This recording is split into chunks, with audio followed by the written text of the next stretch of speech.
Assalamualaikum warahmatullahi wabarakatuh. Saya Rabiatul Adawi Azhar dan pada hari ini saya akan menyampaikan sebuah cerita dongeng yang telah diangkat menjadi filem. Filem fantasi ini telah mencapai kutipan sebanyak 750 juta US dollar di peringkat box office global. Banyak kan kutipan tersebut? Agak-agaknya cerita apa?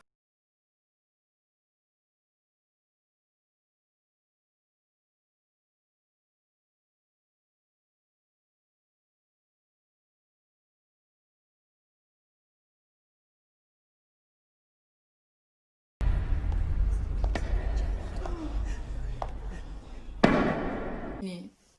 Cerita dongeng yang akan saya sampaikan ini merupakan watak antagonis di dalam Sleeping Beauty. Tidak lain tidak bukan si pari-pari jahat, iaitu Maleficent. Namun, betul ke Maleficent ni jahat? Sebenarnya tidak. Maleficent ni dia baik je. Sebab setiap manusia mempunyai sifat baiknya yang tersendiri dan juga sifat jahatnya. Tapi apakah yang menyebabkan Maleficent ni menjadi jahat? Nantikan cerita saya. Ceritanya bermula apabila seorang budak lelaki bernama Stephen telah menjejakkan kaki secara tidak sengaja di kerajaan Mars. Kerajaan Mars ini merupakan sebuah tempat yang didiami oleh makhluk mistik dan sukar dijumpai, contohnya pokok bergerak, goblin dan juga ikan duyung. Kerajaan Mars ini memerlukan penjaga dan sebabkan itulah Maleficent diangkat untuk menjadi pelindung kerajaan Mars.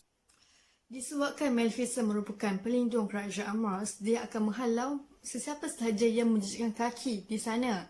Namun berbeza dengan Stephen, Maleficent merasakan bahawa Stephen adalah manusia yang baik dan tidak seperti manusia yang dijumpainya sebelum ini. Mereka berdua bersahabat baik dan akhirnya jatuh cinta di antara satu sama lain. Maleficent sangatlah mencintai Stephen.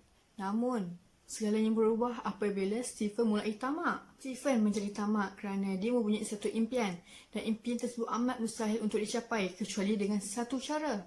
Pada waktu itu, raja di kerajaan manusia meminta agar semua pemburu untuk memburu Maleficent kerana bagi dia Maleficent mendatangkan ancaman kepada umat manusia. Namun, raja tersebut tak tahu bahawa mereka lah yang mengancam kehadiran Maleficent di dunia tersebut.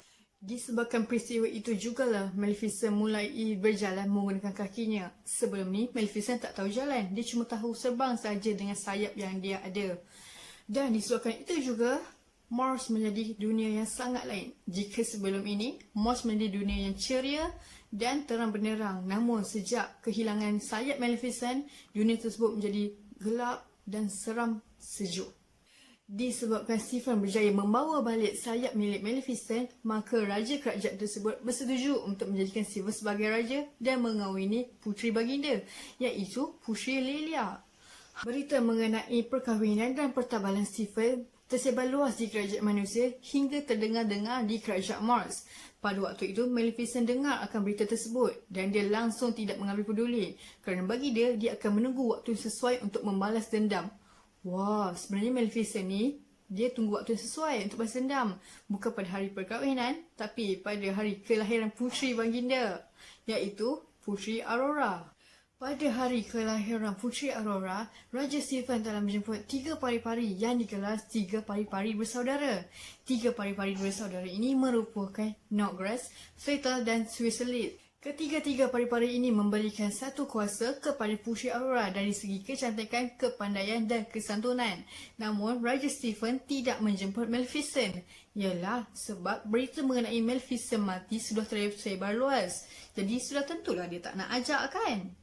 Maleficent memunculkan diri di majlis tersebut dan menyebabkan orang ramai terkejut kerana pada mereka Maleficent sudah mati dengan sayap yang dibawa pulang oleh Stephen dahulu.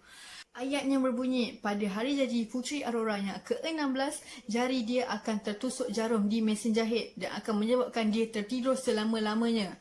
Itulah Stephen amat menyesali keputusan dia untuk memotong sayap Maleficent. Disebabkan peristiwa itulah, Raja Stephen telah mengarahkan agar semua mesin jahit dimusnahkan di dalam bilik bawah tanah istana baginda.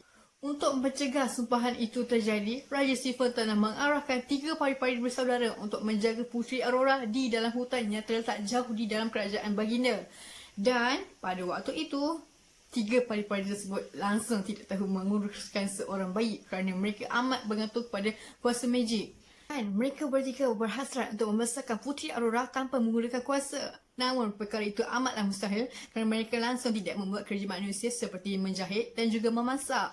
Mereka membiarkan Puteri Aurora tidur di tepi jendela tanpa sebarang selimut dan juga sebarang air. Jiwa keibuan Maleficent tersentuh dengan kecomelan Aurora lalu dia membuat keputusan untuk menidurkan bayi comel tersebut. Namun siapa sangka sebenarnya Puteri Aurora cam akan tandu yang ada pada kepala Maleficent dan menganggap Maleficent adalah ibu pari-pari yang menjaganya selama ini. Setelah beberapa tahun berlalu, maka Puteri Aurora membesar menjadi seorang gadis yang cantik. Namun, pada waktu itu, Puteri Aurora masih lagi tidak bersuang muka dengan Maleficent. Maleficent selalu menjaga dia dari jauh sahaja. Seminggu sebelum hari kelahiran yang ke-16 Puteri Aurora, Maleficent berencana untuk meleraikan sumpahan tersebut. Namun, setelah pelbagai cara dilakukan, sumpahan tersebut tidak dapat dileraikan sama sekali. Kerana pada waktu itu, sumpahan tersebut menjadi dan terlalu kuat untuk dileraikan. Bahkan kuasa Maleficent sendiri tidak setanding untuk meleraikan sumpahan tersebut. Maleficent akhirnya bertindak untuk mencari seorang puteri raja dari kerajaan yang bersebelahan dengan Morse, iaitu Puteri Raja Philip, untuk dijadikan ciuman sejati Puteri Aurora. 2 hari sebelum hari kelahiran Puteri Aurora yang ke-16, Maleficent menjalankan rancangannya setelah sekian lama, iaitu dia menemukan Putera Philip dan juga Puteri Aurora di dalam kawasan hutan. Namun, tetap dijaga oleh Maleficent kerana dia berasa risau dan bimbang kerana dia langsung tidak mempercayai Philip. Maleficent menemui Putera Philip dan menceritakan mengenai kejadian yang menimpa Puteri Aurora 16 tahun yang lalu. Puteri Aurora dibawa ke istana untuk pertama kalinya. Dan disebabkan itulah Puteri Aurora semakin tertanya-tanya, siapakah dirinya? Kenapa dia berada di istana? Apakah kesalahan yang dilakukannya? Dan pada waktu itulah Raja menceritakan tentang sumpahan tersebut. Maka Aurora sangat terkejut kerana padanya Maleficent adalah pari-pari yang sangat baik dan menjaga dari dia kecil sehingga besar. Akhirnya perkara yang ditakuti oleh Maleficent terjadi juga apabila Puteri Aurora mendengar suara sumpahannya ketika kecil dahulu. Suara itu membawa Puteri Aurora ke bilik bawah tanah yang telah dijadikan tempat pelupusan mesin jahit. Apabila Maleficent mengetahui bahawa sumpahannya terjadi dan benar-benar berlaku pada Puteri Aurora, dia menghantar Putera Philip untuk menjadi pelerai sumpahan tersebut. Namun perkara itu langsung tidak terjadi. Kemunculan Maleficent mendatangkan perasaan cemas dan juga takut di antara mereka semua. Lalu Raja Stephen mengetatkan lagi kawalan keselamatan di bilik Puteri Aurora kerana dia sangatlah takut Puteri Aurora dibunuh oleh Maleficent. Walhal dia langsung tidak tahu bahawa Maleficent ingin meleraikan sumpahan tersebut. Setelah bermacam-macam cara dilakukan, akhirnya Maleficent dapat masuk ke dalam bilik Puteri Aurora dan dia segera mencium bibir Puteri Aurora. Dan siapa sangka sebenarnya perkara itu terjadi. Sumpahan yang merantai Puteri Aurora dapat dileraikan. Maka Puteri Aurora terbebas daripada sumpahan tersebut. Apabila Stephen mengetahui bahawa Maleficent merupakan cinta pertama anaknya, dia langsung melupakan apa yang terjadi di antara dia dan Maleficent suatu ketika dahulu.